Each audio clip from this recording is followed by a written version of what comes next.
I'm just honored that all of you came tonight on a Tuesday night when you could have been many other places. You chose to grace us with your presence, so we're grateful for that. The distinguished Deputy Speaker of the House of Assembly and Member of Parliament for Tall Pines, Mr. Don Saunders, other distinguished guests, ladies and gentlemen, and of course our honored graduates for tonight. Good evening and welcome. It's truly an honor to have you here with us tonight. We started this program 6 weeks ago. I created this academy some 3-4 months ago. And it came to me as I've been speaking for 31 years.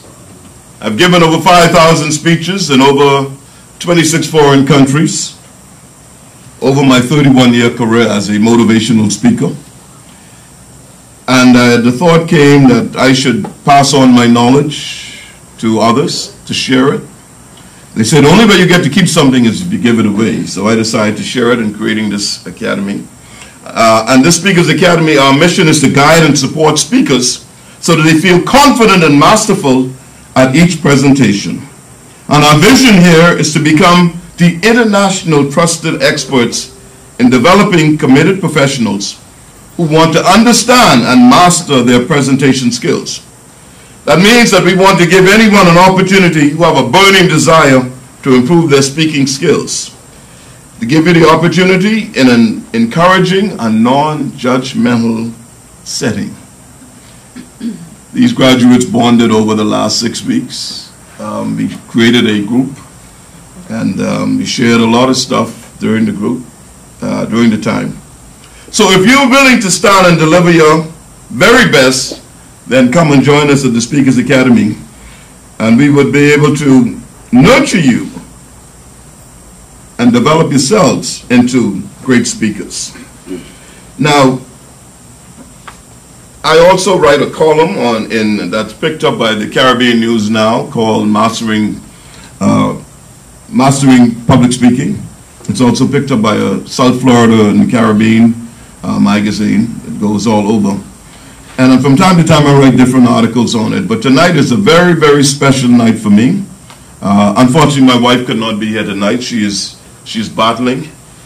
She's battling that dreaded disease called cancer that has seemed to be just taking everybody. Just found out another neighbor just died. And it's just seemed to be going and going and going. But she's not able to be with us here tonight. She's here in spirit. She called me a few times before we started. So tonight we're going to just kick this off. I'm truly honored to be here. I want you to look at someone in right and left and shake their hand and say, you got what it takes to make it happen. Shake somebody's hand. All of you got what it takes. I do a program on ZNS in the mornings called Success is Your Birthright. And just Saturday I went into the service station on West Bay Street, and the gentleman said, man, I haven't seen you. I hear you every morning, but I haven't seen you. What are you doing? Where's your church? He said, I guess because they hear the bishop, eh? But I was named after two prominent Anglicans. My first name is Spence, after Bishop Spence Burton. Remember that? Yeah. And my middle name is Michael, after Michael Eldon. So you go in the direction of your name. Name means nature. So be careful if you name your son Romeo. I just want to recognize my good cousin who is here, Marjorie Stewart. Give us some love for me, please. Marjorie's my first cousin. As I see Marjorie tonight, Marjorie was at one of my greatest speaking engagements in the Cayman Islands for the Credit Union Conference in 1996, Brother Saunders. There were 500 people there in that room from 16 English-speaking Caribbean countries. And Marge was there from the Credit Union movement from right here in the Bahamas. And it was truly an honor. I was the keynote speaker. I spoke for 2 hours. Yeah, 9 to 11, the first man out. Yeah, I want to just recognize her. I have some other people. All of you are special, but my good brother, David Bartlett. His father was my boss at Botelco. The best boss that you ever had. Mr. Robert Bartlett. He did something for me that I will never forget. He recognized my ability as a motivational speaker even while I was working at Batelco. Yeah, I ran into him in the hall because so many people were chatting about me working to Batelco, my TV show, The Possible Dream, and doing seminars all over the place. So I ran into him in the hall and I was scared. I said, oh my, this is it now, this is the big man. And he said, young man, you're making us proud at Batelco. I said, wow, you're making us proud at Batelco. Never forgot that. I want to also recognize Ingo. Ingo, Ingo Boswick, yeah. Our father was president of the Rotary Club that I was in for many years, New Providence Rotary Club. Give us some love for me, please. She came out tonight. And I will recognize the others as we go along.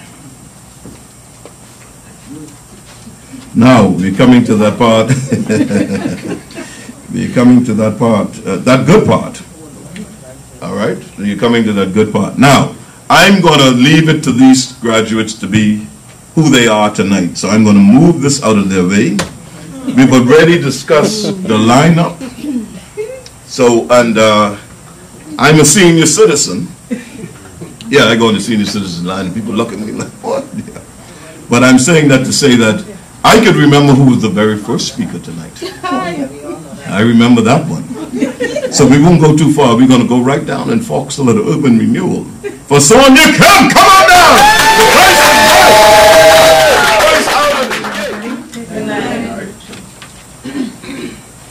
It is indeed a pleasure to be here tonight to speak to each of you. My topic tonight is, when life knocks you down, don't stay down. Get back up. Brush yourself off and boldly say, is that your best punch? Whoa.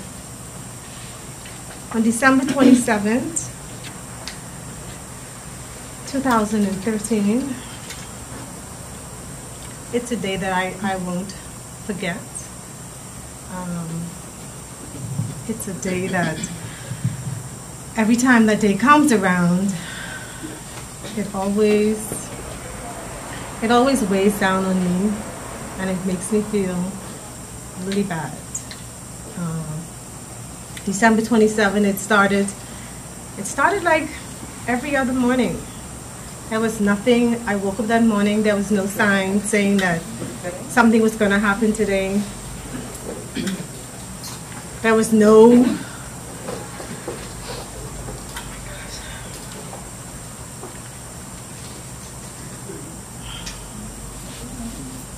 okay.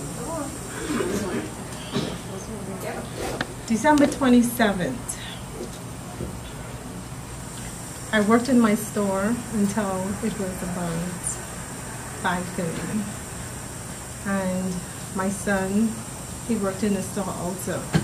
He was a young barber, just coming about to be a barber. And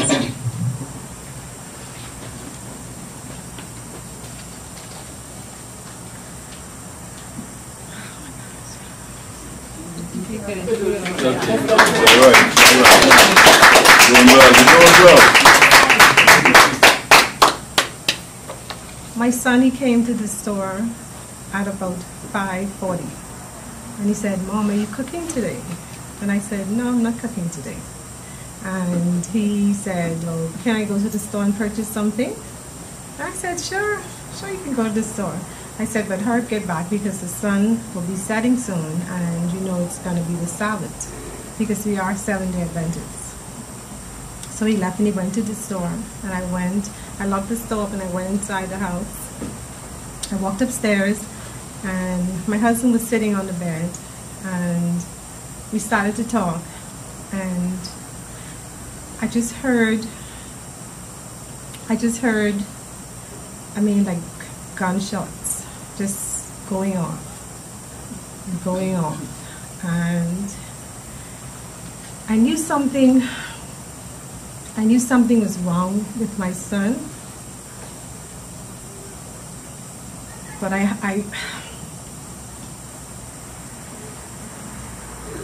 heard to the door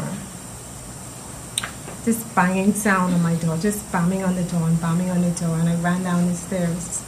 And when I got there, a little boy was standing at the door, and he said, "Are you Miss Kemp?" And I said, "Yes." And he said, "Someone shot Keely in his head." And I screamed to my husband. I said, "Someone shot Keely." And I just started running to the park. You know, I ran as fast as I could.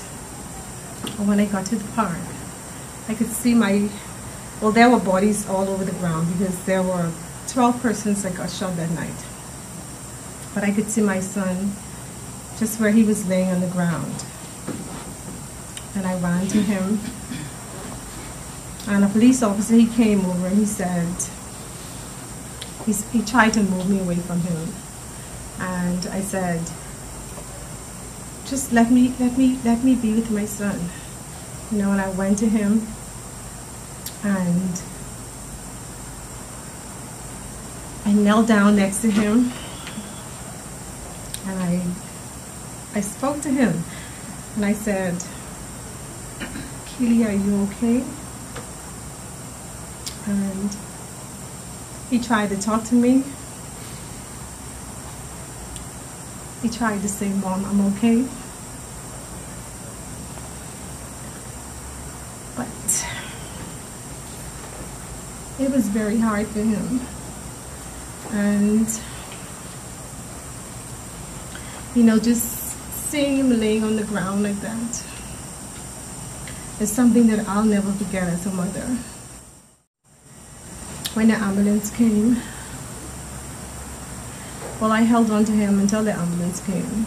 And when the ambulance came, they came over and, well, they tried to remove me because I was covered in blood. I mean, I was covered in blood. But I told them it's my son that needs the help. And they put him in the ambulance. Well, they took him up and they started to put him in the ambulance. And they took him to the hospital. When I got to the hospital,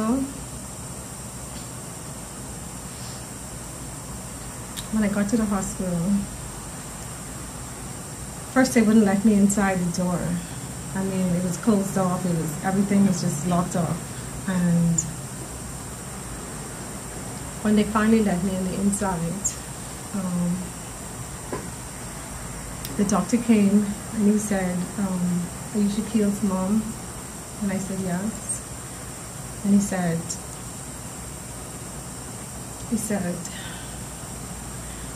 said, "Shaquille didn't make it." And I'm telling you, I just lost it. I cried every tear I could have cried. I did everything that I could. I went on the bed where he was and I laid with him on the bed where he was I laid with him until he got cold, you know. And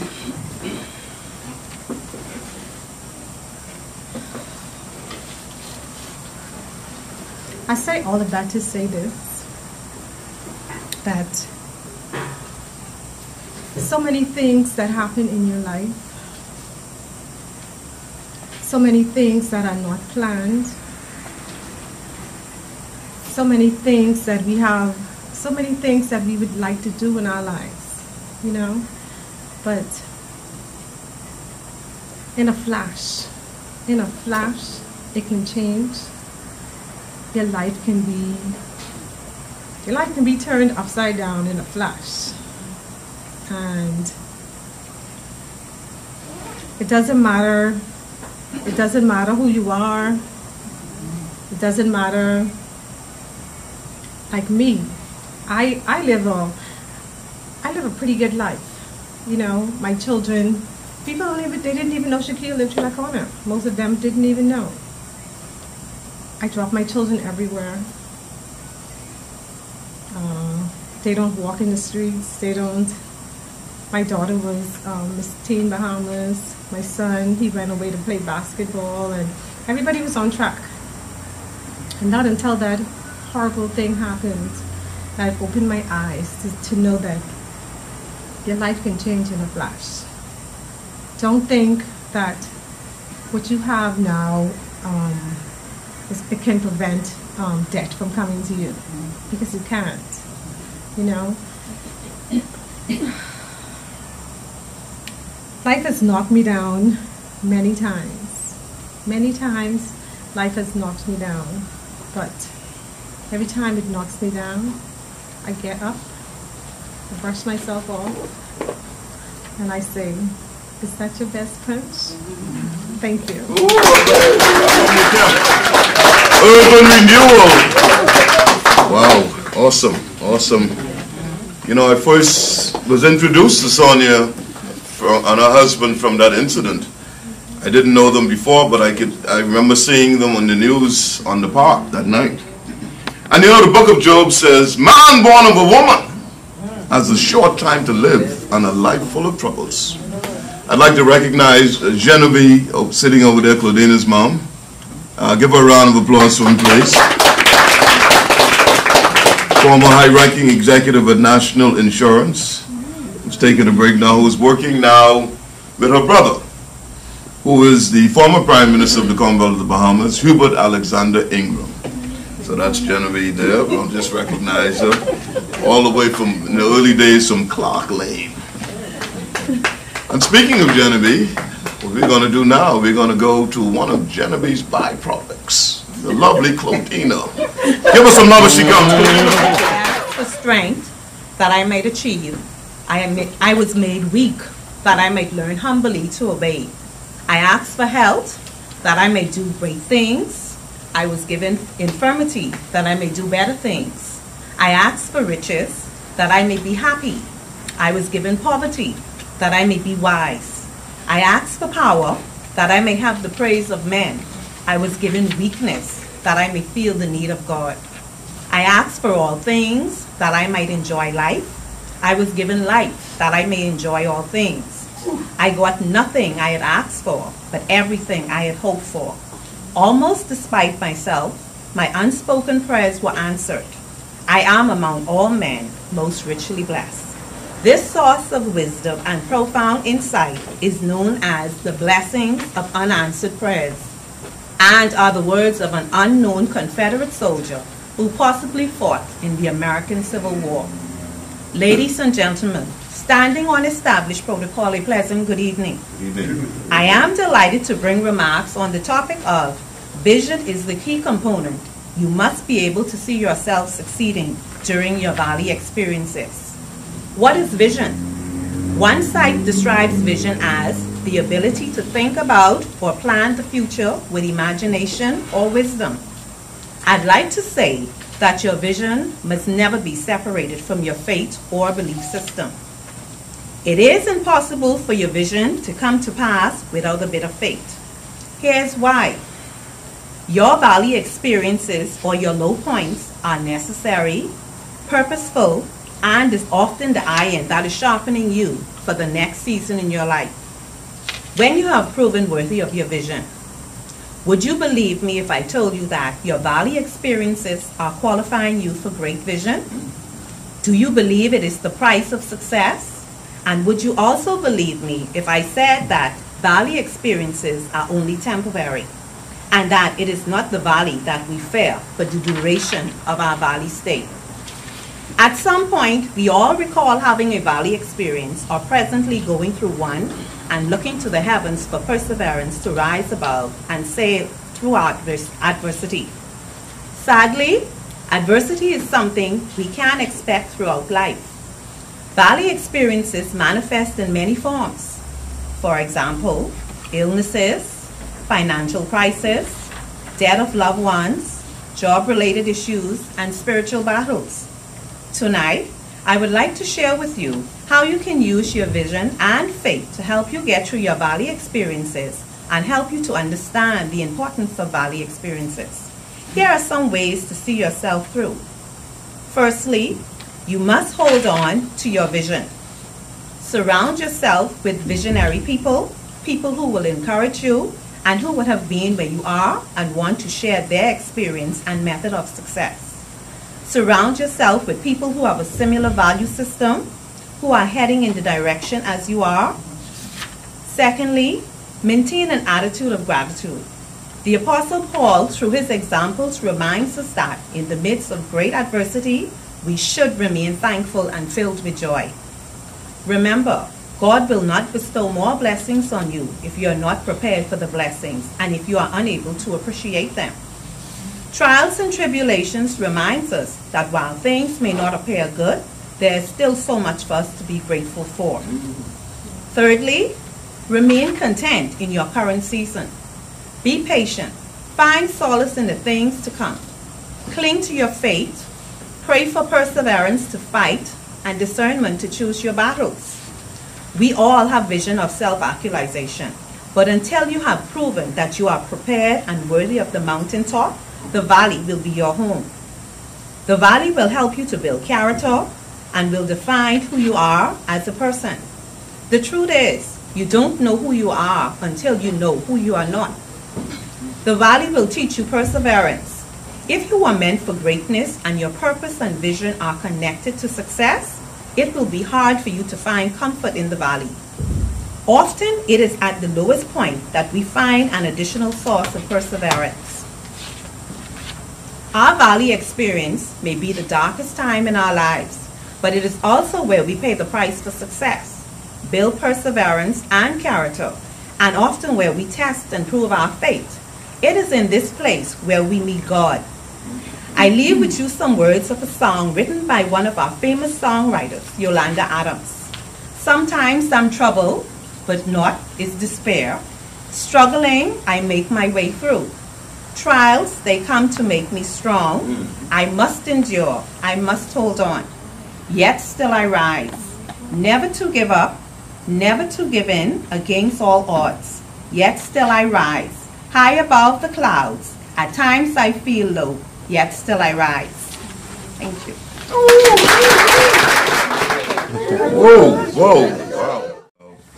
You know, I forgot to mention that they are speaking on my original motivational quotes tonight. That's everybody's topic. I gave everybody one of my original quotes that they've been speaking on. And Claudina, you remind me about the God on the mountain is still God in the valley. The God of the day is still God in the night. The God of the bad times is still God in the good times, man. And that's right? Oh man, I feel like preaching here now. I'm related to Dr. Charles Sanders by way of Exuma, Morristown. And I always just wonder why when he was preaching, he'd say, and you know Sanders, he would say, oh, I feel like preaching now. But he was already deaf about it out. I always wondered about that. So what we're going to do now in this program, we'll look at somebody again on your right and left and shake their hand and say, if there's no enemy within, then the enemy on the outside can do us no harm. We're our own worst enemies. I just want to recognize Carolyn. Carolyn, yes, Carolyn. Deidre's good friend. Yeah, our best friend. Well, you know, it's interesting. Carolyn and I go so far back. She's been in a lot of my seminars. I mean, a whole lot. And then my last speaking engagement in Freeport, Grand Bahama was for Tarif College. I was the keynote speaker last year. And I'm going to town, and then I looked, I said, look at Carolyn, this is Freeport, what's she doing here? And now she's here tonight. Give her a round of applause, please. My good cousin just walked in, Debonair, Dr. Clark, my brother Clark. Now I'm calling you doctor, right? I do that wherever I go, I like to do that around the hospitals. And no one would ever tell me they're not a doctor. It's amazing. You know, you'll see the orderly and say, hey, doctor. And that's my good cousin, Brother Clark, my first cousin, second cousin. All right, moving right along in this wonderful program. We're going to go all the way to that place called Louisiana. Get some gumbo. New Orleans. Anna-Obersson, a financial planner and executive at Family Guardian Insurance. Give us some numbers. My topic this evening, and I quote, "Today is a brand new day, right out of the papers, full of brand new opportunities. Continue to learn the valuable lessons that life can teach you so that you can walk your talk," by Mr. Spence Finlayson. Mr. Finlayson, distinguished guests, fellow graduates, family and friends, a pleasant good evening. Good evening. Yes, that's right. Today is a brand new day. And my question is, what new opportunities have you discovered today? Did we stop to say hello to a good friend? Did we accomplish a dream that we may have been putting off for quite some time? Who did we help today? Did we say, "Lord, I just thank you for another beautiful day"? God has given us the breath of life today. Therefore, we should embrace and maximize every opportunity possible. We should be looking out for signs of opportunities to make a positive difference, to do better, and to become a better person. A few life lessons that I have learned along the way. The first one is, be willing to help others. Yes. Even in our darkest moments in life, there's always someone else that wishes they were in our position. So it is very important to help others, or to seek the opportunity, or when the opportunity arises, presents itself, to assist or to help others. The second is, be willing to forgive and not judge others. We all have made our share of mistakes in life, and yes, there will be instances that we may not like what is done or said about us. But let's find a positive in every negative situation. Yes. Finally, make every minute count. Every minute that goes by is either an opportunity we missed or an opportunity we've gained. Therefore,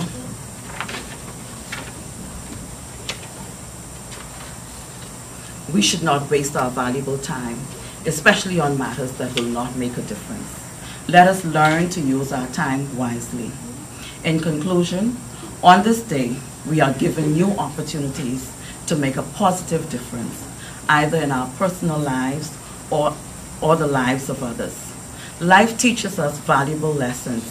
Some of them we may like, and some of them we may not like. But remember, in all things, give thanks. Thank you. Yes, that quote came from growing up in the Valley many years ago. And back then, whenever you got a new car or bicycle or whatever it is, you would say, "It's right out of the papers." That was the expression back then. Some of us more senior people will remember that. But so that came to me. It's a brand new day, right out of the papers. It hasn't been touched. So it's up to you what you do with it, eh? Now we're going to have church here today. We're going all the way to Cat Island. We're going to Orange Creek, Cat Island, by way of the Ministry of Tourism. Dainette, Newbold, Bonimy. Come on down, the price is right. Good evening, everyone. Good evening. My topic for tonight is, your present position in life is not an indication of your true potential. John Maxwell said that success is knowing your purpose in life, growing to reach your maximum potential, and sowing seeds that benefits others. Most of us never explore our full potential because we get stuck in a pattern of small thinking and forget that our life journey is always ultimately up to us. We sometimes find that accepting what life throws at us instead of pursuing our dreams. We settle for too little instead of deciding what we really want out of life. You must be your biggest fan and believe in yourself. If your dreams are bold, plenty of people will do and say little things to discourage you from chasing your potential. The greatest achievers must face this challenge, and all the time by learning to ignore or consider keeping their dreams to themselves. You must think big. Consider what will happen if you do not think big. I want you to take a few minutes and imagine how you will feel if you never even try to reach your dreams. Think about how you will feel if in 10 years from now, your journey has taken you even further from your dream life. Sometimes pain is the greatest motivator to truly explore your potential. When exploring your potential, use your emotions as a guide. You will know you are on to something when you are overwhelmed with positive emotions. Keep thinking big until you come up with an idea that truly moves you. Then think even bigger and imagine how you can use this idea to design your dream life. Spend time each day thinking big thoughts and dreaming big dreams. Make it a habit to spend a few minutes each day coming up with great ideas. If you already have your idea, then spend the time developing ways to make your dream life become a reality. Keep mapping out your journey and improving your plan. Make it a part of your daily routine. One possibility is to be One possibility to go to bed early and spend 30 minutes letting your imagination run wild before you sleep. Most of us think too small. We underestimate ourselves. We worry about failure. We worry about being too successful, but the world needs your big ideas, and it needs your fearless dreams. You must think big to explore your full potential, both for your own sake as well as for the world's. Think big to live a life that is fruitful and fulfilling. Think big to live a life that is free of regrets. In closing, I want you to always remember, you and only you have the power to achieve greatness and create anything you want in life. But you must take the first step and think big, and don't allow anyone to kill your dreams. Thank you. Thank you so much. You know, you reminded me of a couple of things. You know, what these people are doing tonight is not easy. What they're doing tonight is not easy at all. Studies have shown that people would rather face a firing squad than to speak publicly. I can tell you that. When I first started 31 years ago, I emceed a lot of weddings and events, especially weddings. And I would have to call the person who's doing the toast next. And they say, me? Oh, no, they would, oh, God, no, please don't call me yet, man. I'm ready. You serious? Wait, I got to get a drink for it. So long. That was the fear in people when they were called on. They were paralyzed. So I'm just admiring what these great people are doing here tonight. It was a wonderful 6-week program. It's not easy coming in the front here to speak. And so give them another round of applause, please. I've been blessed with this gift, and the Bible says your gift shall make room for you and bring you into the presence of great men and women. And this gift has brought me all over the world, and it continues to keep giving. I was invited to Barbados to speak at the Barbados Hotel and Tourism Association as their keynote speaker. And Brother Saunders, there was a gentleman waiting at Grantley Adams International Airport with a chauffeur's uniform, with a sign, Spence, Finlayson, Bahamas. And I'm a proud Bahamian. I walk up and I said, I'm Spence Finlayson from the Bahamas. And he grabs my luggage, and in the corner of my eye, I could see him going, David, to a green Rolls-Royce Bentley. And I said, we going to that? He said, yeah. I said, wait, I have to take a picture. I said, these people in the Bahamas ain't gonna believe that. I had that Rolls-Royce at my disposal for 2 weeks while in Barbados. Your gifts shall make room for you and bring you into the presence of great men and women. All right, moving right along, we're going to call on this lovely lady, but let me just preempt this to say something. Privileged to sit in for Nahaja Black yesterday on her show, The Hit Back with Nahaja Black. She called me from time to time. You know, we used to be on the same radio station one time ago on 103.5 FM, sports radio, but she called me to sit in for her. And as usual, I bring along two of my good friends. They all went to government high, so I don't know why they're my good friends. Kingsley Monroe and Ken Clark. You know, I went to that great school right here in Fox Hill. Brother Kemp, that great school right here in Fox Hill. The Big Red, you know, the Big Red Machine, yes. But we started to talk on that show, on the radio program yesterday, about NHI. You know, NHI is a much talked about thing, eh? So, they went on, and I was fortunate to have Kathy Smith send me a text saying that the information they were sharing was not correct. Which is a good thing, and they were all happy to hear that. I mean, you know, it made their day. So I'm going to bring this lovely lady on now, Kathy Smith. Give us a love. She makes a way. Make it feel special. Kathy Smith. I am smart, strong, powerful. I am kind. I am unique. I am precious. I am the most stunning of God's creation. Go ahead, go ahead. A child of the Creator, and I am destined for greatness. Minister Sanders, invited guests, my fellow classmates, good night.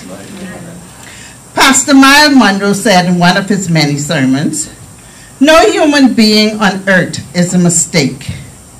We were all sent here specifically to do something valuable, and that God has something that needed to be done to make us necessary." The best-selling author, Zane Grey, speaks about the recipe for greatness: to bear up under loss, to fight the bitterness of defeat, and the weakness of grief, to be victor over anger, to smile when tears are closed, to resist evil men and base instincts, to hate hate, and to love love, to go on when it would seem good to die, to seek after the glory and the dream, to look with unquenchable faith in something evermore about to be. That is what any man can do, and so be great. We all know that there are some enemies to whatever it is we are trying to achieve. Writer Jessica Hagee discussed the 6 enemies of greatness, which can erode the grandest plan and the noblest of intentions. They can turn visionaries into paper pushers and wide-eyed dreamers into shivering, weeping balls of regrets. Her 6 enemies are availability, 1. We often settle for what is available, and what is available isn't always great.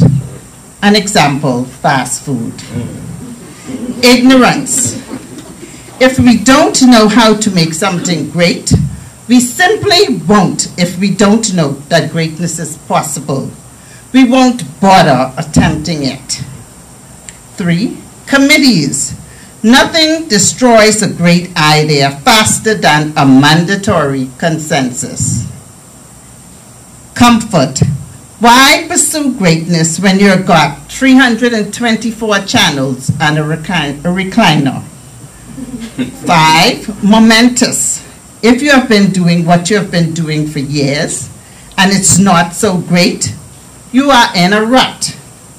Many people refer to these ruts as careers. My good government job. I have been working as a civil servant for the past 30 years. It's a rut. Change jobs. And 6, passivity. There is a difference between being agreeable and agreeing to everything. Trust the little internal voice that tells you this is a bad idea, and listen. You will know when you have achieved greatness. You will be in demand no matter what.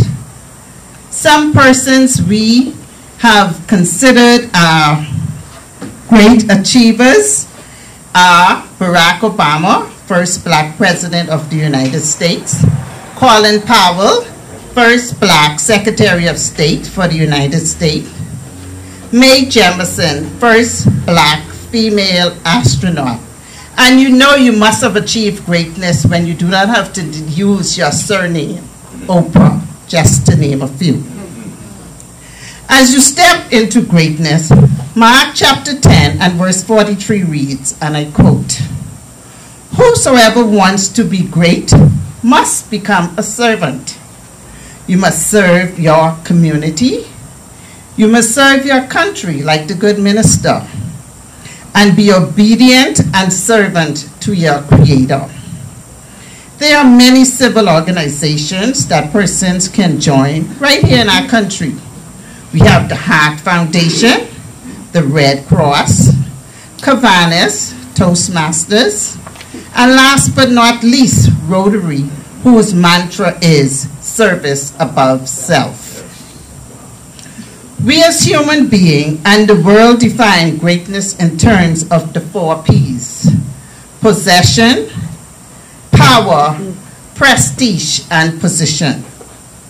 The Bible measures greatness in terms of service, not status. Your greatness will be determined by God and how many persons or people you serve.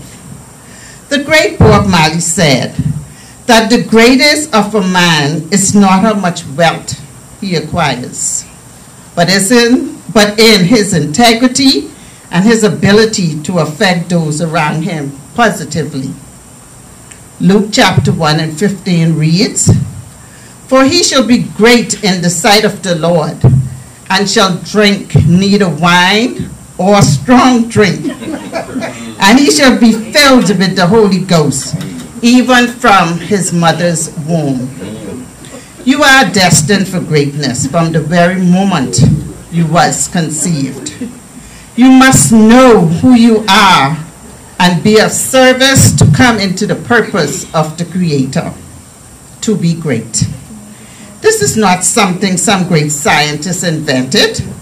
It was told in Luke chapter 1, verse 15, that you are destined for greatness.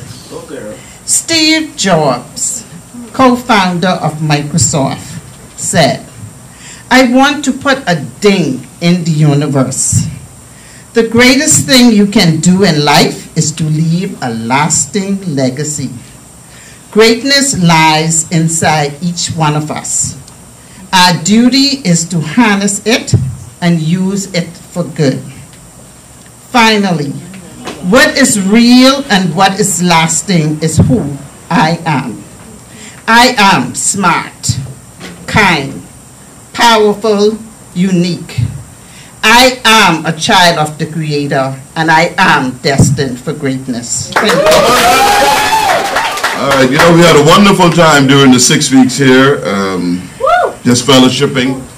And then we had one of our graduates had a birthday party. A birthday. Two had birthdays, sorry. Claudina just had one, Claude? Just had a birthday. And Theresa had one just recently. And Ms. Moncur, what we're going to do is I will petition the Prime Minister. He's a sack man. I will petition the Prime Minister to next year, your birthday will be a national holiday. Because we love that song, Theresa! Isn't that right? That song, Theresa, she's coming up next. Give us some love as she makes her way. Theresa Moncur! Develop the resilience to bounce back from any adversity in life. It's not over until God says it's over. Nobody can count you out. Our chairperson, Master Spence Finlayson, our guest speaker, Member of Parliament, and Speaker of the House, Mr. Don Saunders, distinguished guests, ladies and gentlemen, fellow graduates, good evening. We have gathered to celebrate our graduation. I'm sure that each graduate is feeling elated on having completed our public speaking course. Many of us entered as introverts, but this evening we stand ready and well equipped to take on the world by using our voice to speak our truth, to bring encouragement, and in some cases, to make a positive change in our world. Yes. My pleasurable duty this evening is to speak on the topic, develop the resilience to bounce back from any adversity in life. It's not over until God says it's over. Nobody can count you out. Allow me to define the key terms. Resilience is the capacity to recover quickly from difficulties, the ability to spring back into shape. It suggests possessing a level of toughness. Adversity can be defined as bad luck, trouble, affliction, setbacks, tribulation, distress, and woe.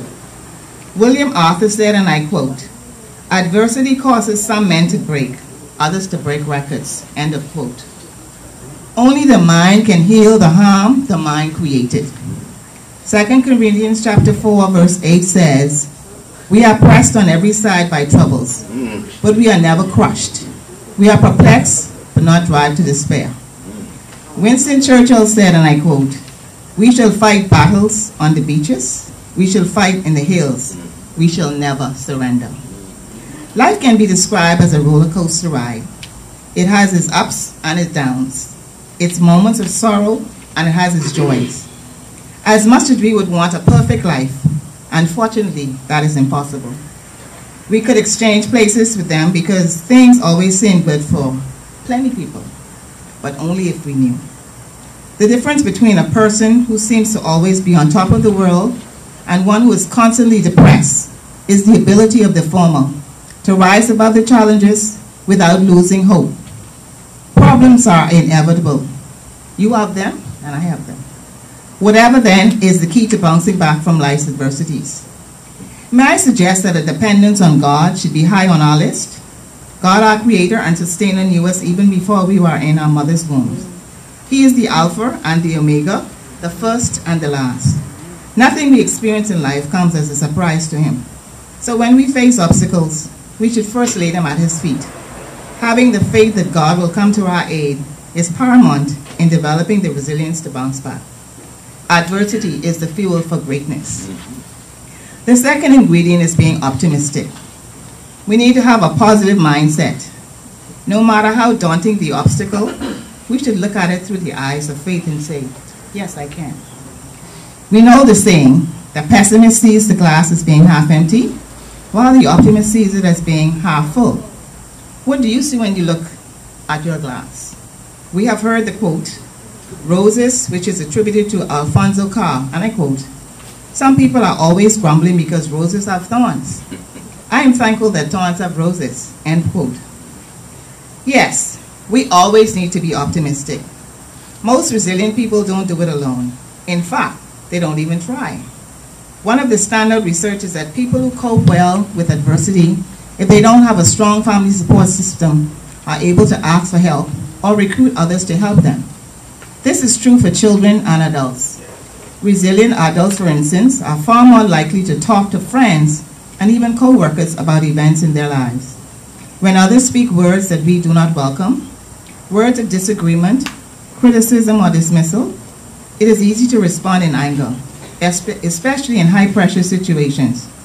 But doing so makes our position worse and discredit our witness as Christ's servants. The third step we can take is to surround ourselves with positive people. Sometimes our friends are our biggest critics. Some so-called friends actually enjoy seeing us fail. They are naysayers. They are the ones that are booing us from the stands. Your past is not a prison. We don't need those people around in our lives. We need to surround ourselves with encouragers, people who will pray with us and for us. We need people in our corner who will help us to develop the tenacity to hold fast when the earth under our feet is shaking. We need people who will stand at our side and whisper positive affirmations in our ears. People who will gently squeeze a hand and whisper, "Keep pressing on, my child." Adversity in itself is not a bad thing. In William Shakespeare's play, As You Like It, we see the Duke and his court being banished to the forest of Arden. This forest, which should have been a place of doom, is presented as a beautiful place where the outcasts enjoy a more peaceful life, a life devoid of hypocrisy and constant struggles. Thus, Duke Senior utters the truthful words, "Sweet are the uses of adversity." I recall being laid off from my job. I had bills to pay, and my daughter was in college abroad. I had two choices. I could either throw a pity party and wallow in self-pity, or I could seize the opportunity and find new and creative ways of earning an income. I chose the latter. The experience of not having a regular 9-to-5 job brought out qualities I never knew I possessed. After taking the situation to the Lord in prayer, I set about taking short courses. Wherever there was a need, I tried to fill it. I did babysitting, floral arrangements, and small-scale catering. I never allowed myself to become depressed, neither did I wear a depressed countenance. I managed to make ends meet, and there were even perks for me during my period of adversity. Because I was available, I was able to travel extensively throughout the USA and Canada, thanks to my loving husband and children, and even with our women's department of my church. I was counted out because one of my former managers told me point blank that I would never get a job or make it in life as long as he had anything to do with it, and that I would be a rolling stone. And to think that he was a man of the cloth, all because I did not conform to his request. But look at me. Do I look like someone's hurting, despite me being still unemployed? But when God is for you, who can be against you? He thought he had the last say, and he thought he counted me out. Isn't it amazing how the Lord provides? Isn't it awesome that we have the capacity to bounce back? Yes. Joseph was thrown in a pit, but he remained faithful. In time, he was promoted to a palace. Sarah was barren. Her friends no doubt ridiculed her for not being able to bear a child. But in due time, God blessed her womb. What adversity are you facing today?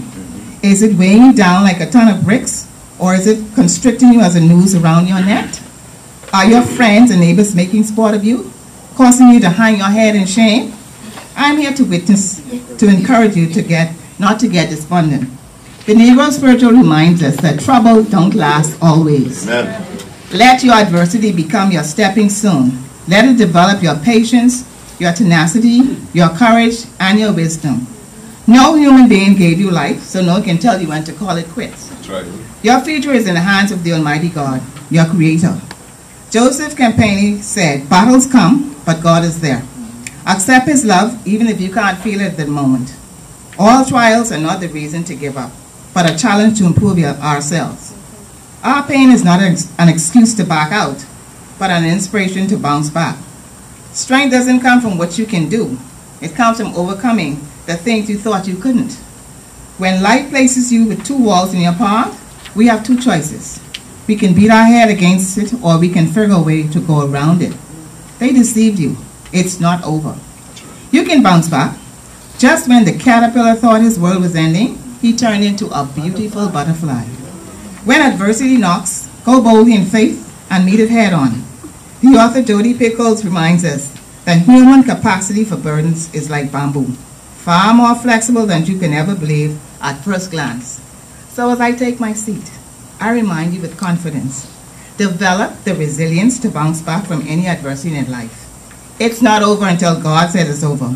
Nobody can count you out. Brought some memories to me, and like they always say, adversity is that particular something that introduces a man to himself, eh?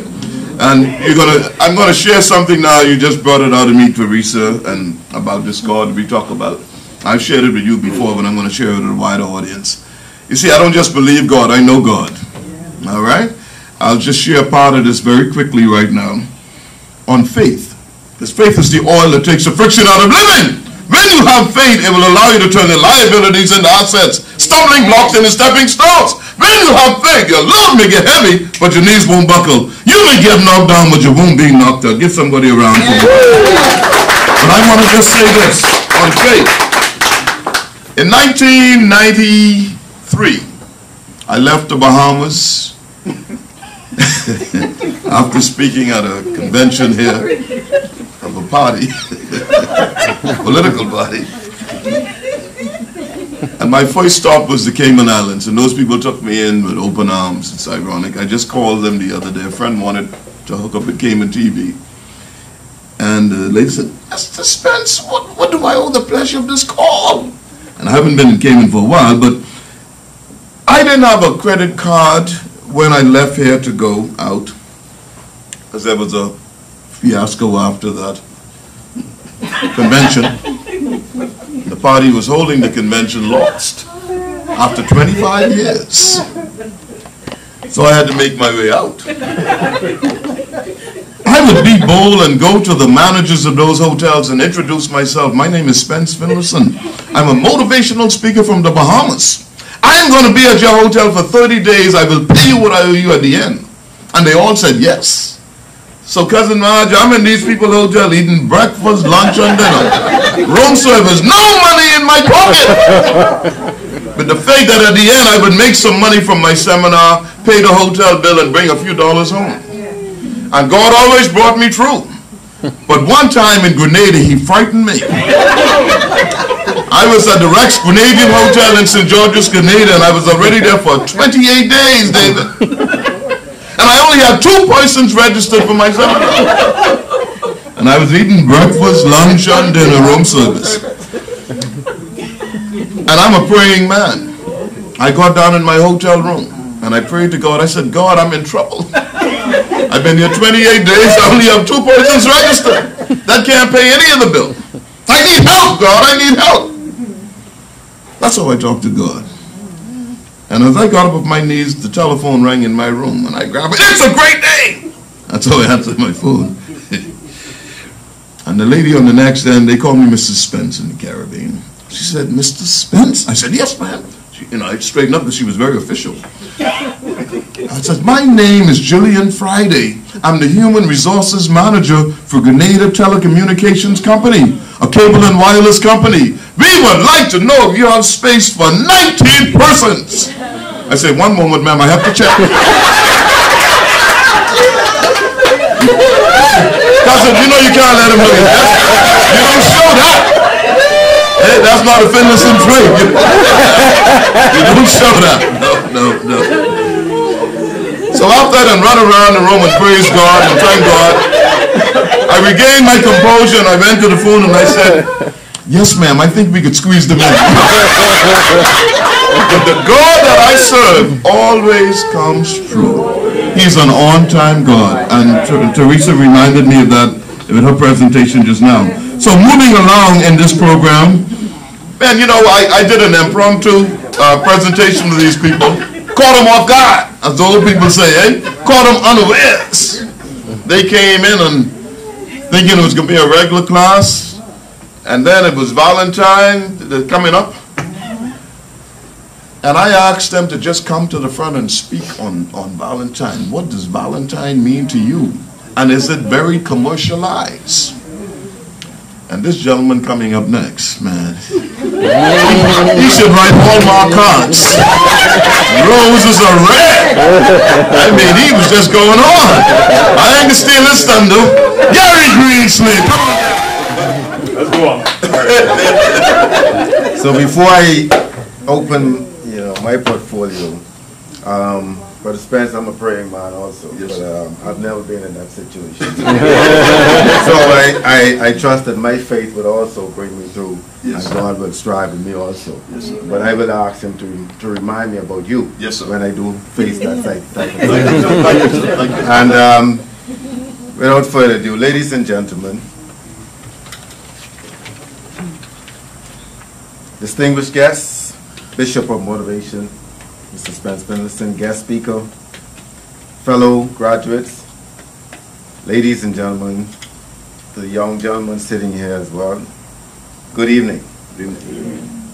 Now, I would also say that, the pressure normally is, on the first person, right, going off, starting, coming out the block. Sonia, you did an excellent job. Please give them a round. And then I said, listen, this lineup getting a little thin now. Because, hey, I need to get this over with. But it's a distinct pleasure that I am here. We went through 6 weeks, as men, as the boys in the class. We find a way to duck some of the classes. Yes. But the ladies, each and every time that I showed up, showed great appreciation and much love. And I must say thanks to all of you for that. All right. But today, this evening, my topic is success is served buffet style. You must get up and serve yourself. Being a sports enthusiast myself, and ladies in the audience, this is no indictment to you. However, I chose to highlight the life and success of Mr. Michael Jeffrey Jordan. Mm-hmm. 6-time NBA champion, mm-hmm, with a net worth of $1.9 billion. Mr. Jordan, in one of his quotes, said, "I've failed over and over again in my life, and that is why I succeed." He also said, and I quote, "I can't accept failure." End of quote. You see, ladies and gentlemen, I see that as him saying, I can't stay hungry. As my topic is so profound, Michael Jordan was born with a gift, or should I say a talent. And that gift and talent was his athleticism. Michael Jordan knew he had a gift, but he refused to sit down and hope that this gift got him success. He didn't sit at home or in his college dorm and waited to be served, but instead, Michael Jordan got up and fed himself in the game of basketball. Now, you know that Michael Jordan served himself so much basketball for the men in the room who can, understand what I'm talking about back in the 80s, right? He served himself so much basketball that Michael Jordan became known as Air Jordan. Now that's a lot of serving, eh? Right? Michael had a gift, but his hunger for basketball, along with his appetite for greatness and success, he refused to sit down and be served. Ladies and gentlemen, Michael Jordan was hungry every time he stepped onto the basketball court. And many of us watch him eat, especially if it was your team he was feasting on. Now, I must mention that the Bulls were my team at the time. Therefore, I didn't suffer that fate, as most of you probably did. Yes. Next.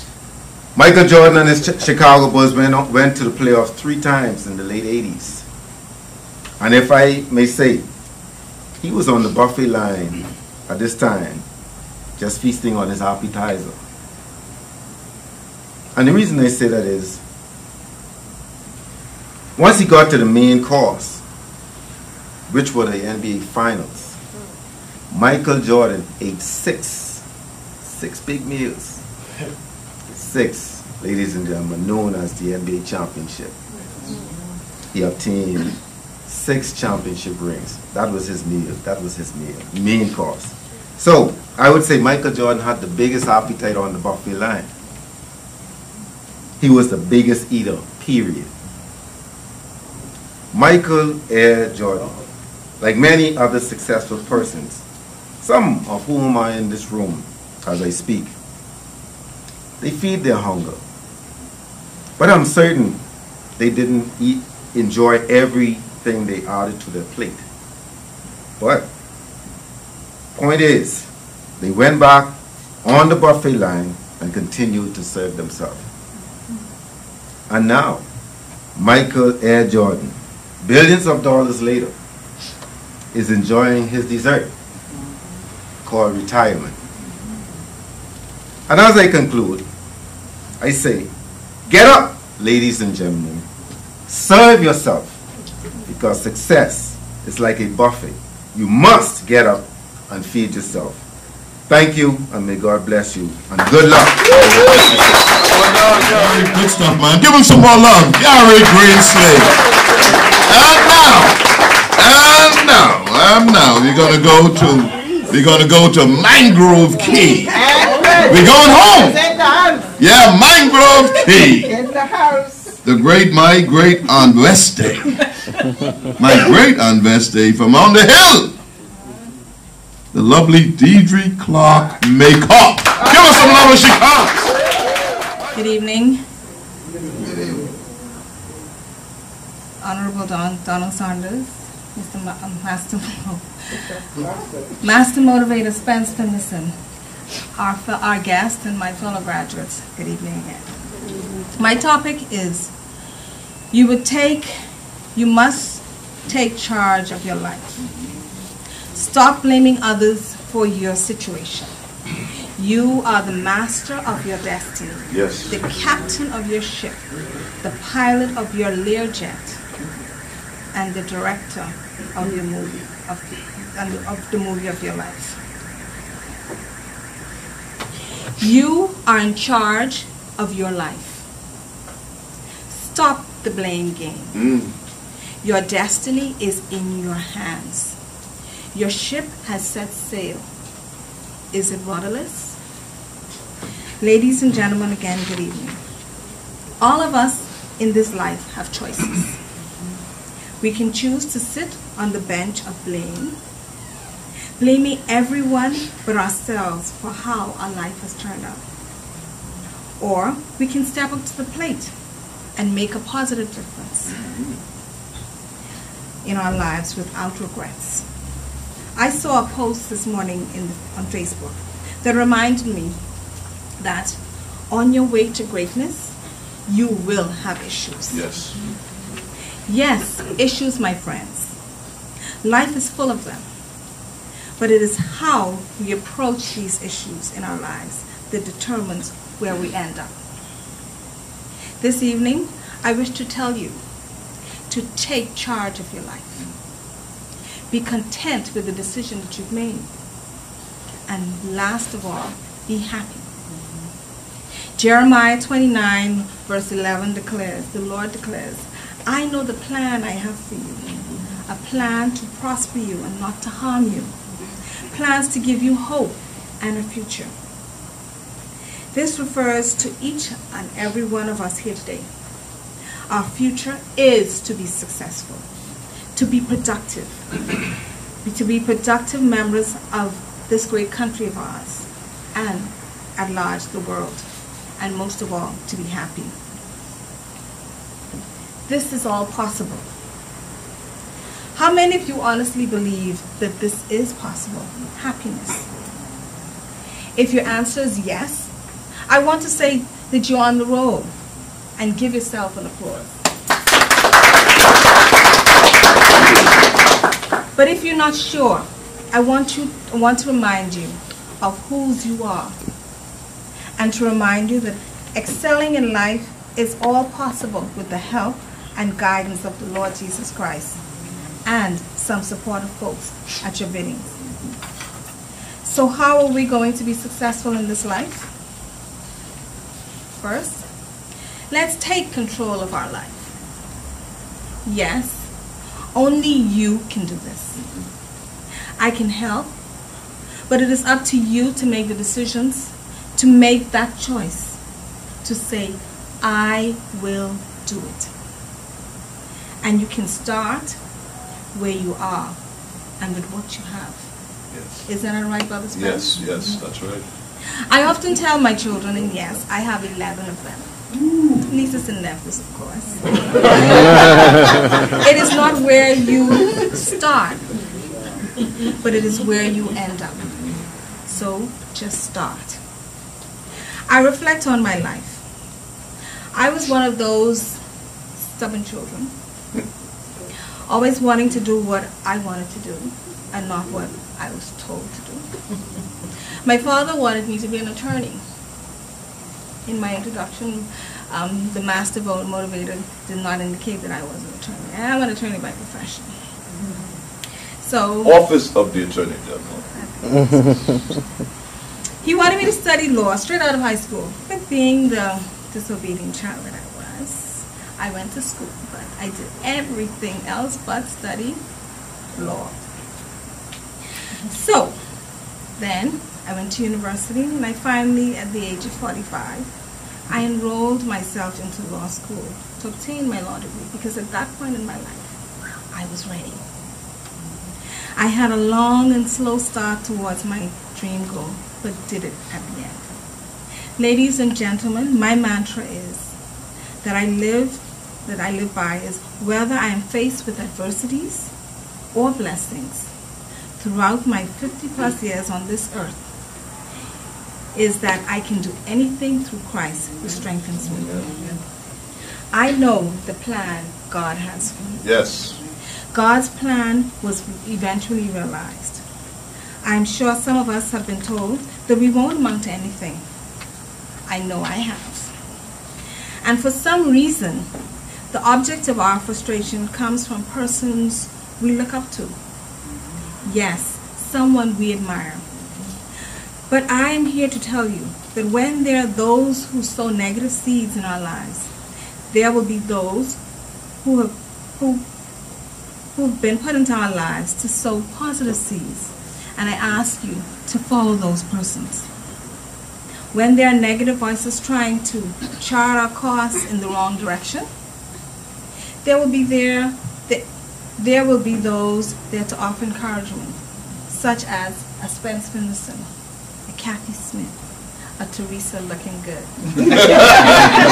you may be in a difficult spot on the job, and see, that's our little joke, because every time we talk about Theresa, we say Theresa looking good. You may be in a difficult spot on the job.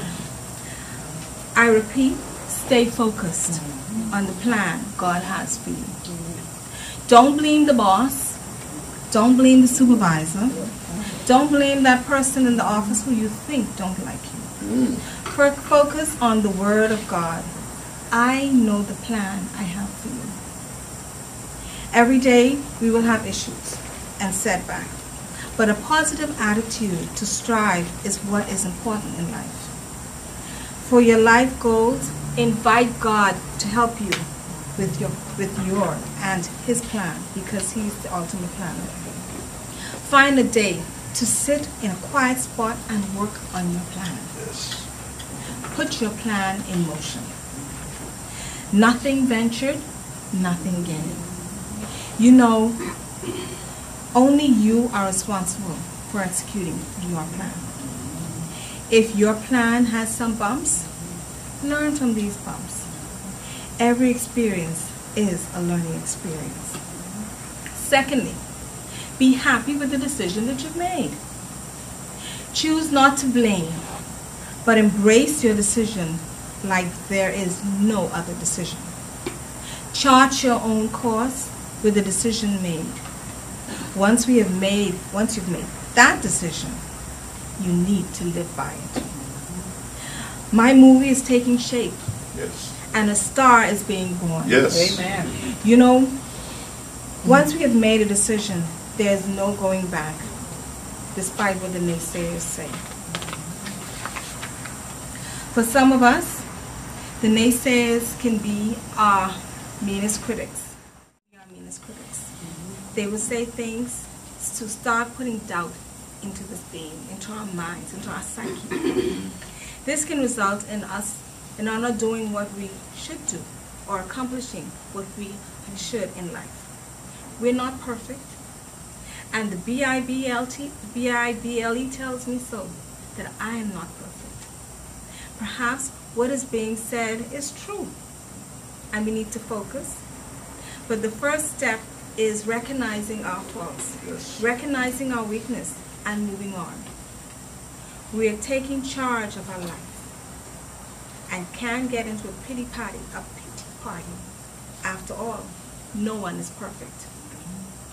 Recognizing our faults and making a determined effort to change that perception that persons have on us is the first step in healing and moving on from any negativity that exists.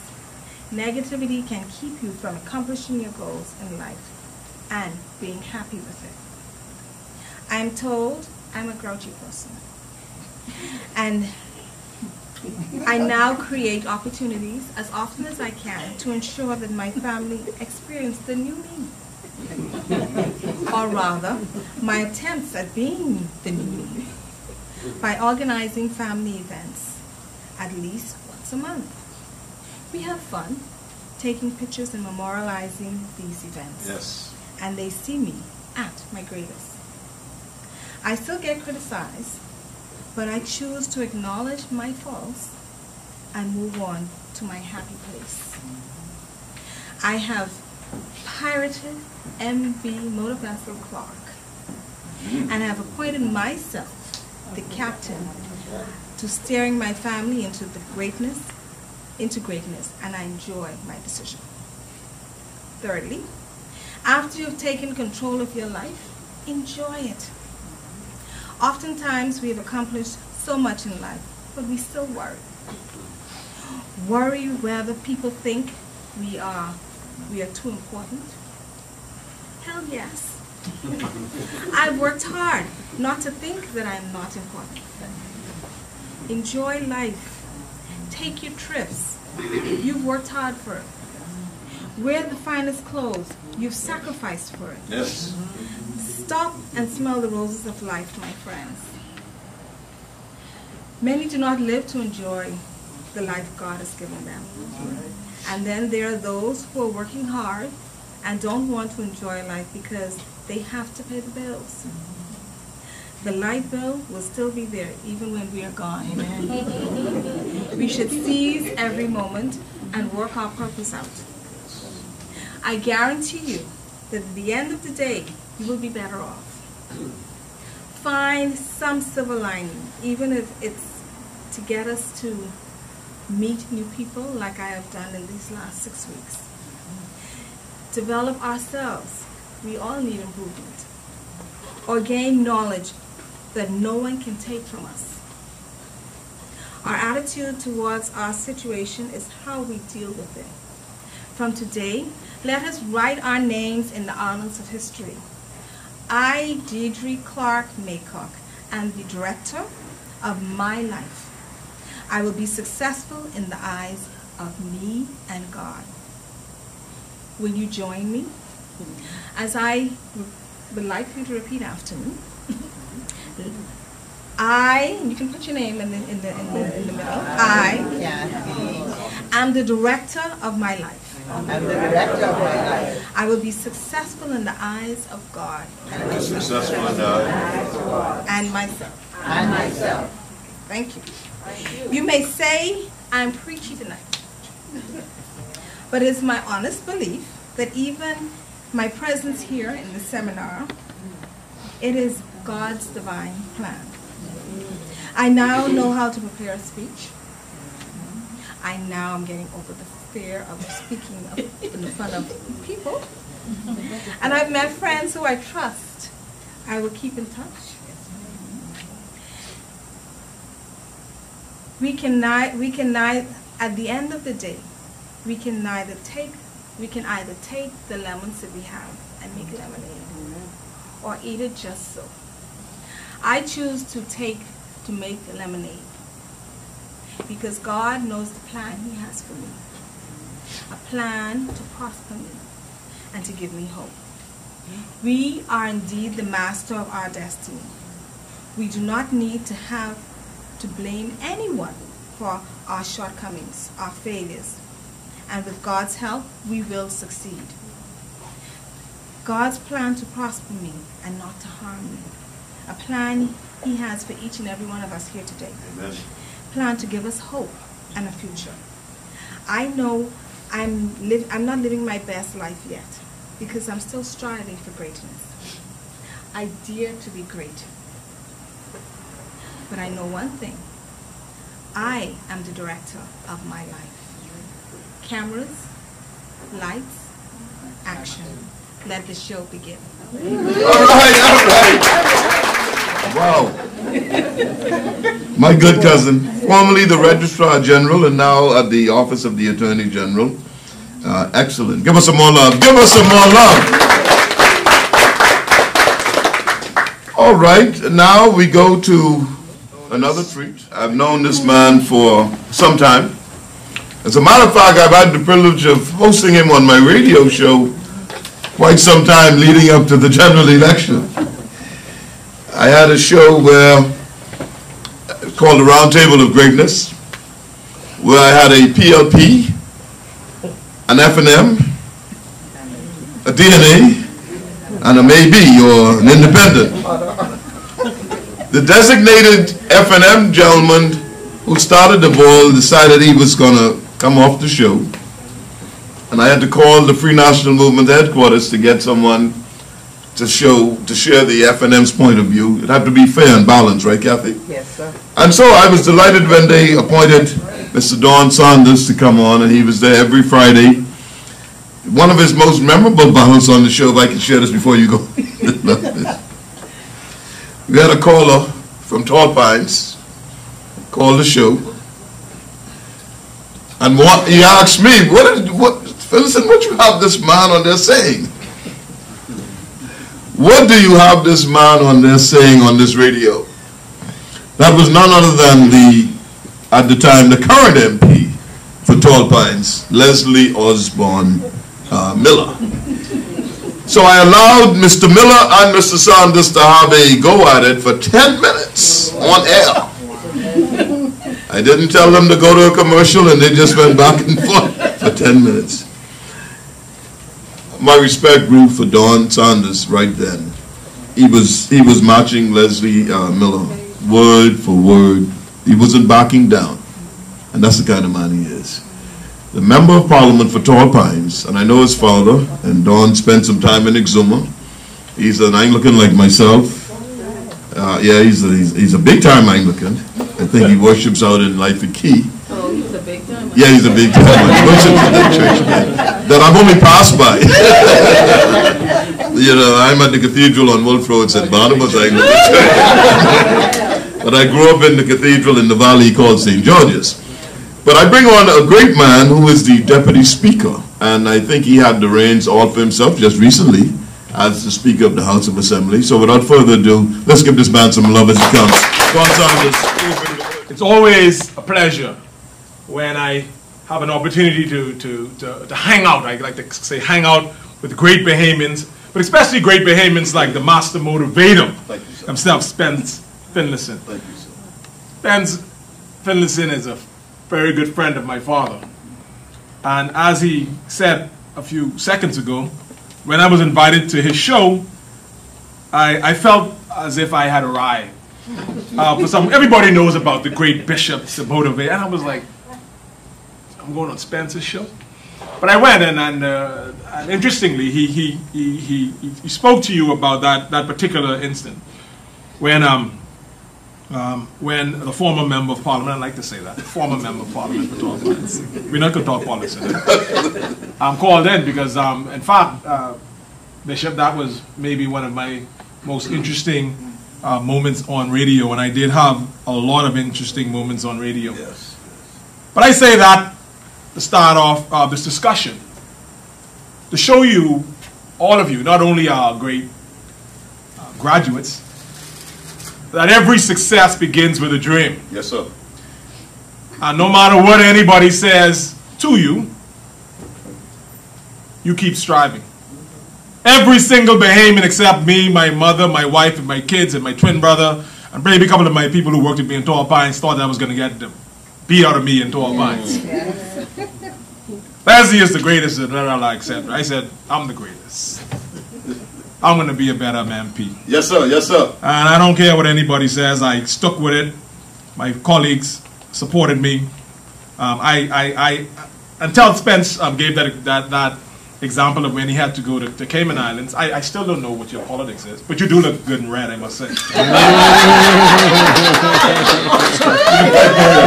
you, sir. Thank you. But I don't know.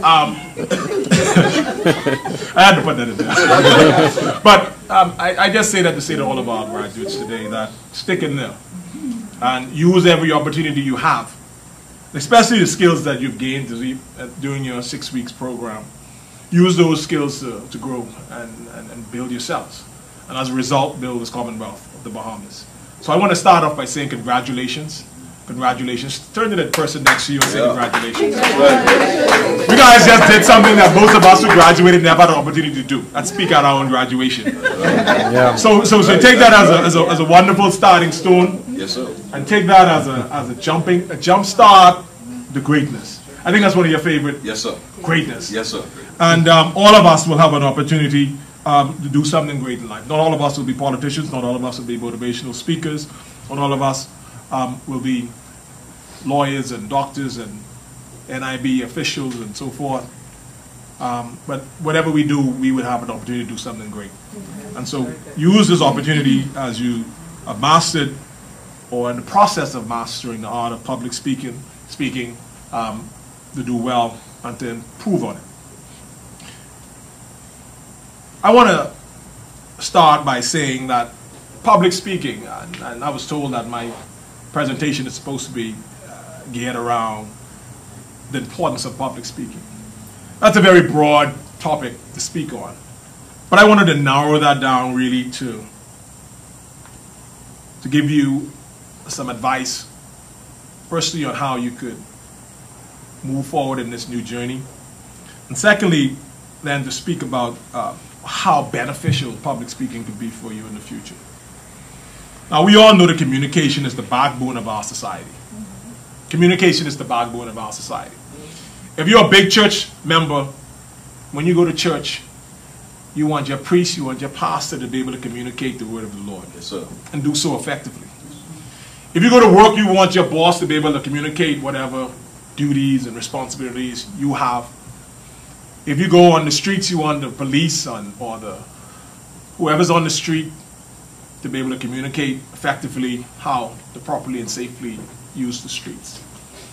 If you're in the hospital, you want the doctor to be able to communicate very effectively what he's going to do. Whatever way you look at it, communication is important.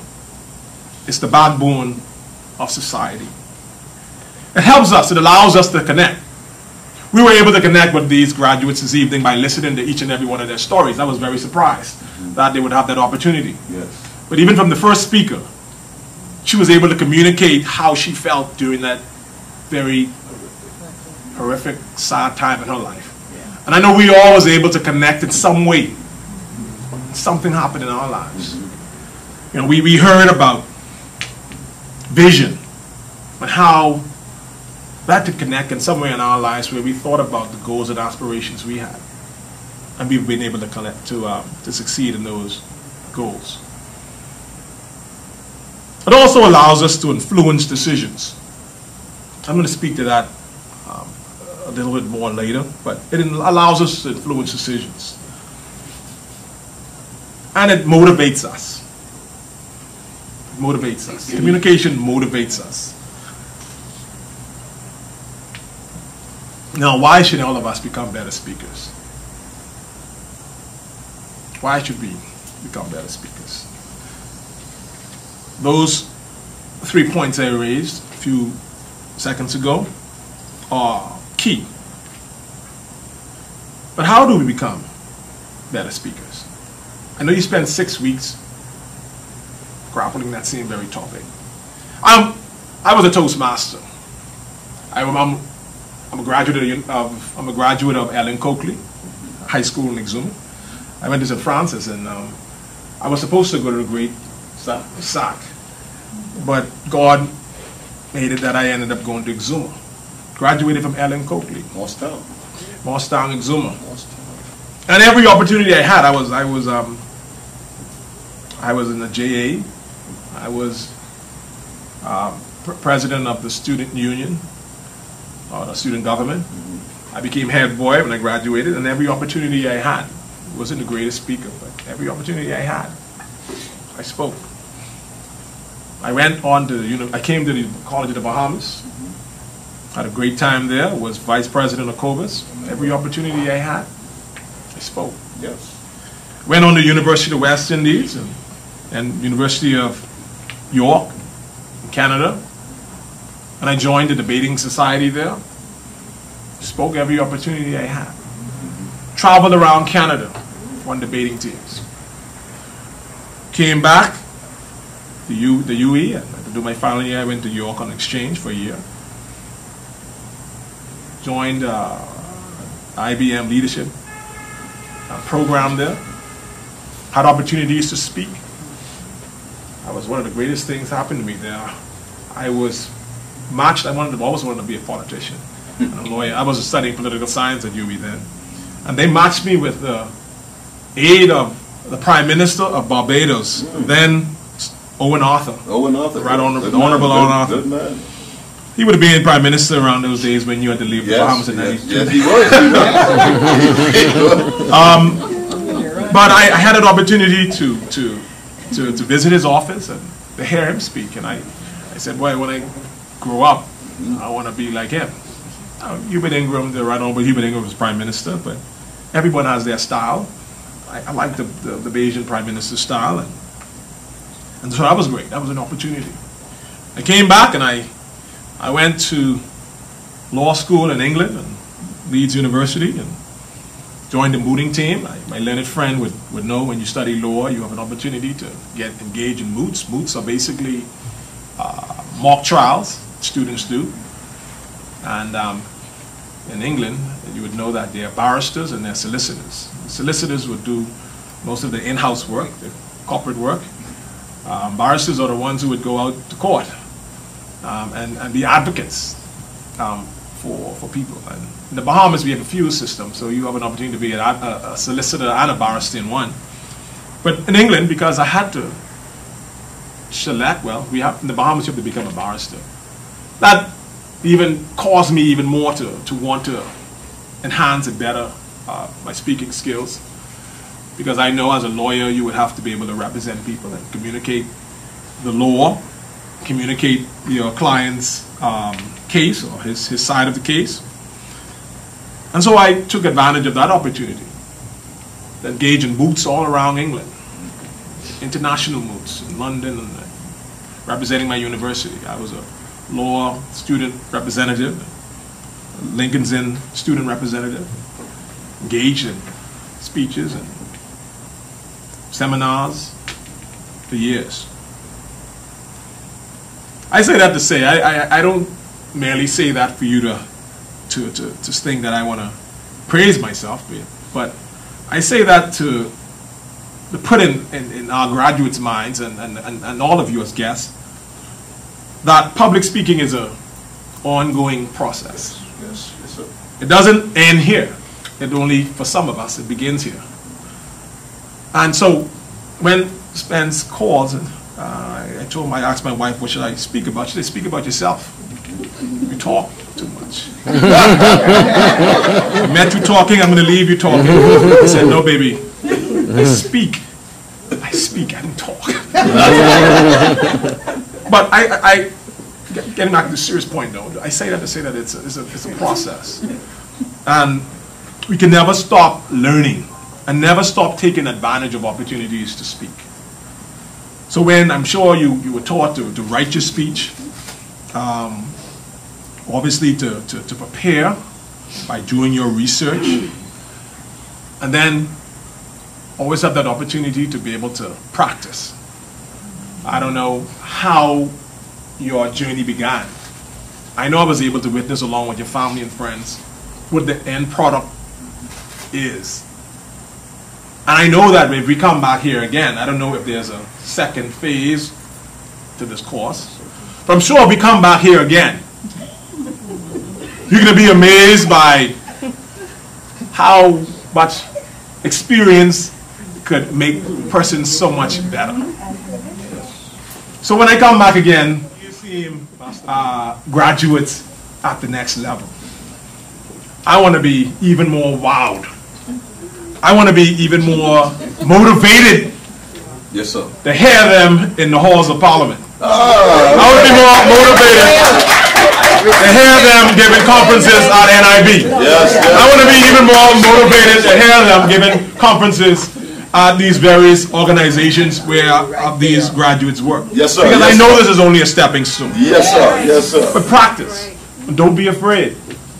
Don't be afraid. True story. As much as you might think that I could speak, one of the scariest things for me was being able to read in public. Speaking is different than reading in public, at least for me. And everybody's like, Don, you could speak. But one of the scariest things for me was actually if you bring a Bible and say, Don, a few years ago, read it. I don't know, something just pops in me. But you know what I did? I said to my priest, my adopted father, I said, listen, every opportunity, give me a chance to read in church. Scariest thing, I don't know how I got this. But that's sometimes what you have to do. Yes. I said, but make sure it's a very short. Make sure it's a very short verse or something. Right. I said, but don't, what your problem is? You're a lawyer, you're a budding politician, and you speak very well. I said, but Father, I can't read very well. And so he did that. And every opportunity I would be shaking, I would be fumbling sometimes. And every other Sunday or every other month, go from one verse to 2 verses. a whole paragraph. And now, several years ago, now when I go to church, Miss Smith didn't come, Mr. Saunders, you need to read. Right. And I sit and I listen, as I listen to you, I thought about that because that thought really was something I want to speak to you about. But it shows you that you have to be able to not be afraid. You're going to fumble. You're going to make mistakes. To this day, I make mistakes. To this day, the greatest of us fumble. Yes. Perry Christie, who I respect as one of the greatest orators in this country, he fumbles. I know it seems very strange to be saying that. He's from the valley. But the truth is, he is one of the greatest orators in my view in this country. But he has his moments. We would all have our moments. Do not be afraid to fail. Do not be afraid to make mistakes. And so I took that experience, and now I'm being called upon to read in church every now and then. And every time they do that, I'm like, wow, how did I get from here to there? Now, before I take my seat, I just want to speak to you about the importance of public speaking. Yes, sir. And there's several things that are important about public speaking. It gives you an opportunity to do what I hope these graduates have been able to do today. And this is one of the important things about it as business people. It allows you to be able to win over the crowd. And winning over the crowd doesn't mean that you're going to be able to have people shouting hallelujah and all that stuff. Gives you the opportunity to be able to communicate to persons and for them to be able to hear and understand your point of view and get them to understand you and hopefully side with you or accept your views, right? And so in the workplace, for example, I know many of us, I know you used the example of NIB, many of us, we have different sides in our workplace. An issue may come up and you may have a side, the boss may have another side. Your colleague may have a different view of yours. But if you're able to properly communicate that, you're able to not preach it to them, not shove it down their throats, not be a little crybaby, but to be able to effectively articulate what your views are, you'll be able to win the crowd.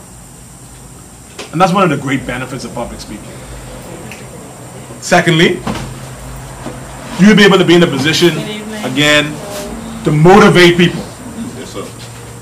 You'll be able to be like your teacher, your lecturer, your professor, Yes, sir. the great motivator. Yes, sir. You'll be able to motivate, the ability to be able to stand in front of an audience and to be able to affect change in places that you never thought you'd be able to affect change.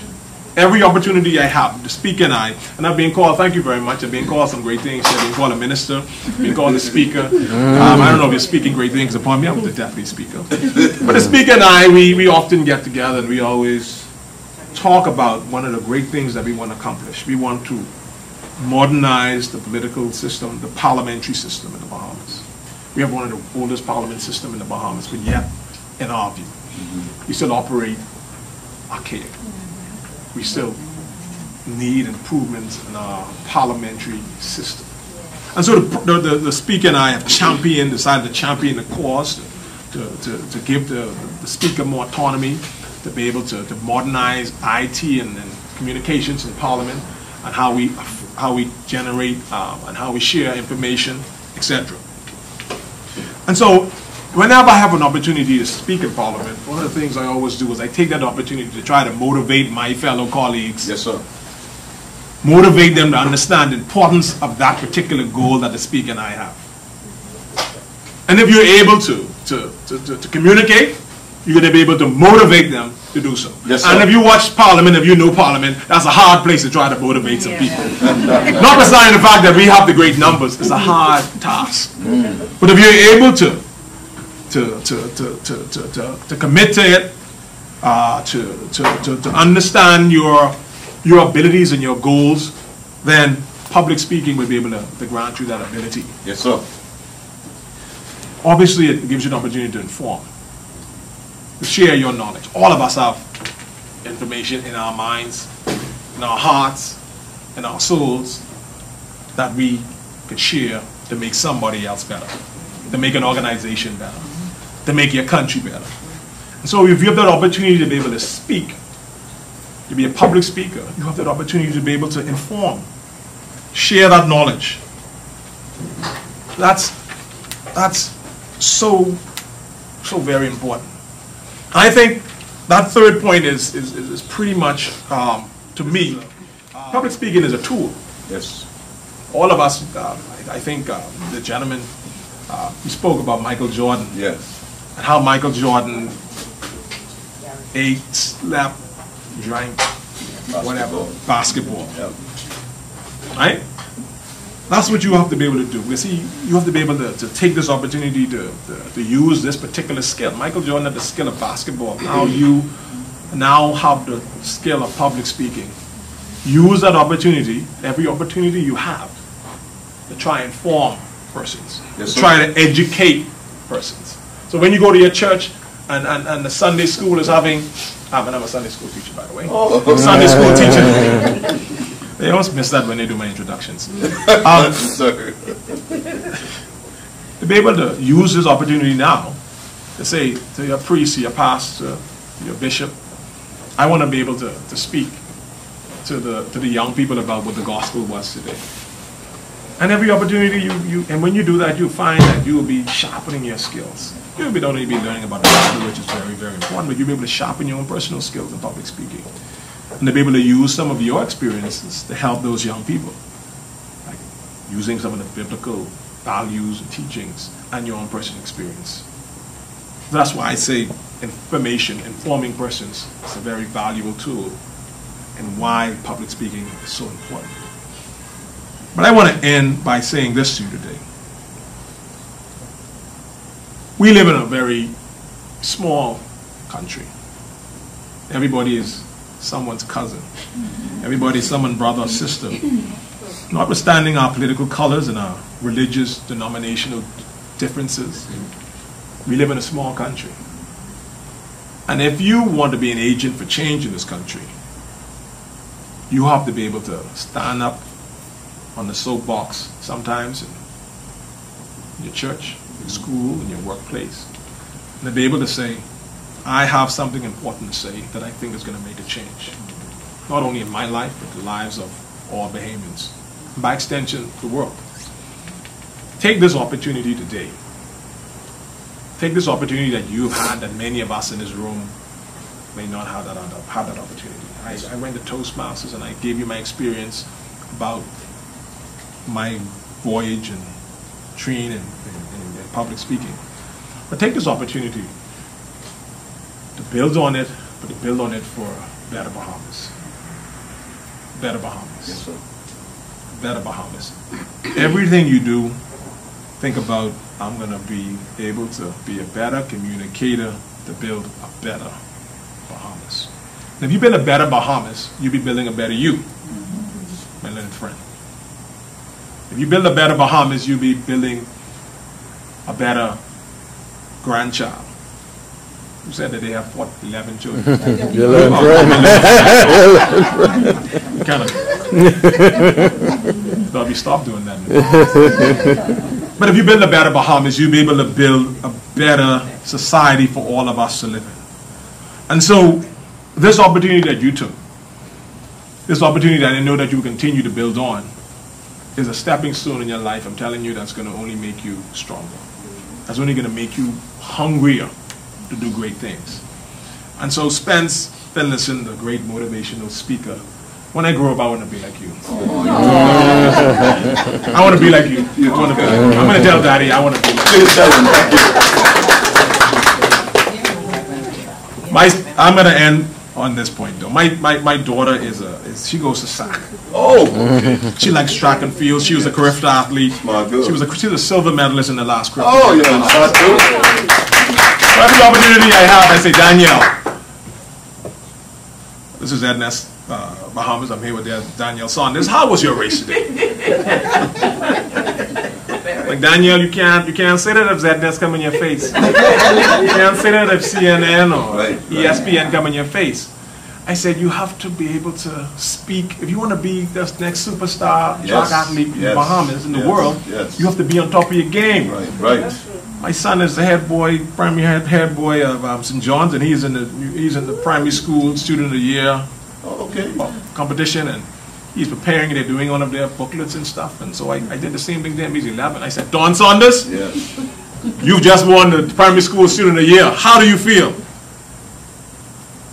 Well, at least he tried. I said, Don, you're on the right track. Even at that age, you have to train people to be communicators. Train people to be communicators. Because all of us can have that opportunity to do that. And all of us can be in that position to speak and to hopefully make our place a better place. So Spence Finlayson, the great bishop, your job in this country is a great job. And I thank you, and I'm sure the family members here thank you for what you've done. And thank you for what you continue to do. And I want to, let's give this, let's give this organization around the Speakers Academy. Yes. And I know this is going to be a great institute for the Bahamas.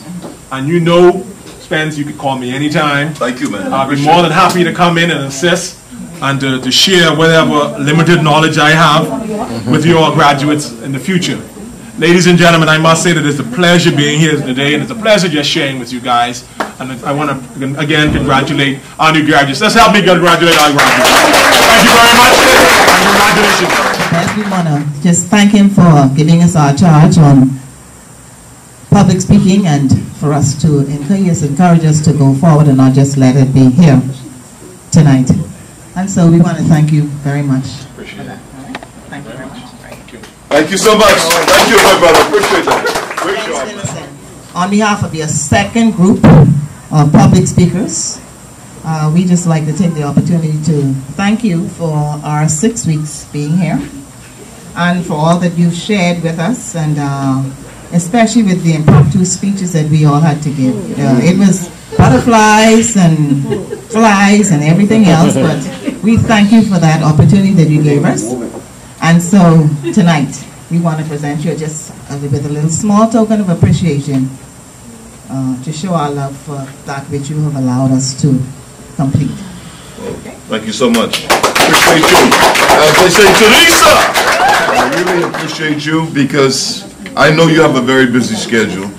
I was getting a little concerned after I had invited Mr. Saunders, because I like to watch local television. I have a thing about watching the death notice and stuff like that, and the funeral services. I watch that on TV. And I'm waiting to see it, and there comes all of the meetings for the ministers and MPs are being held tonight. Yeah, as a matter of fact, I'm in the great constituency of Yamakura, and my MP is Elsewhere Johnson, and he's having a meeting right there at Doris tonight. So I was saying, oh my God, I hope Mr. Saunders is not having a meeting in Tall Pines tonight. But he came and he did an excellent job. Give him some more love for me, please. As I mentioned, he's a great Anglican, and his father is a personable man, a serious man. We always engage in conversations when I ran into him at the Bank of the Bahamas. His father was so serious that he wanted to get me in the lodge. Yeah, David, he was trying to get me in the lodge. And Brother Maycock, he is a man of action. I pull up to the bank one day and come in. He had the application for he brought the phone. That's how serious you know that Brother Greenslade. He called me. He said, I have this here for you. Because I was going to give another excuse and another excuse. But, he just brought it, so that's the kind of man he is. And I appreciate you, my brother, Don. And like I said, he handled himself well on the radio program. He stood up to all, So we get started now with the presentation of certificates, and this will be the last official thing we will do.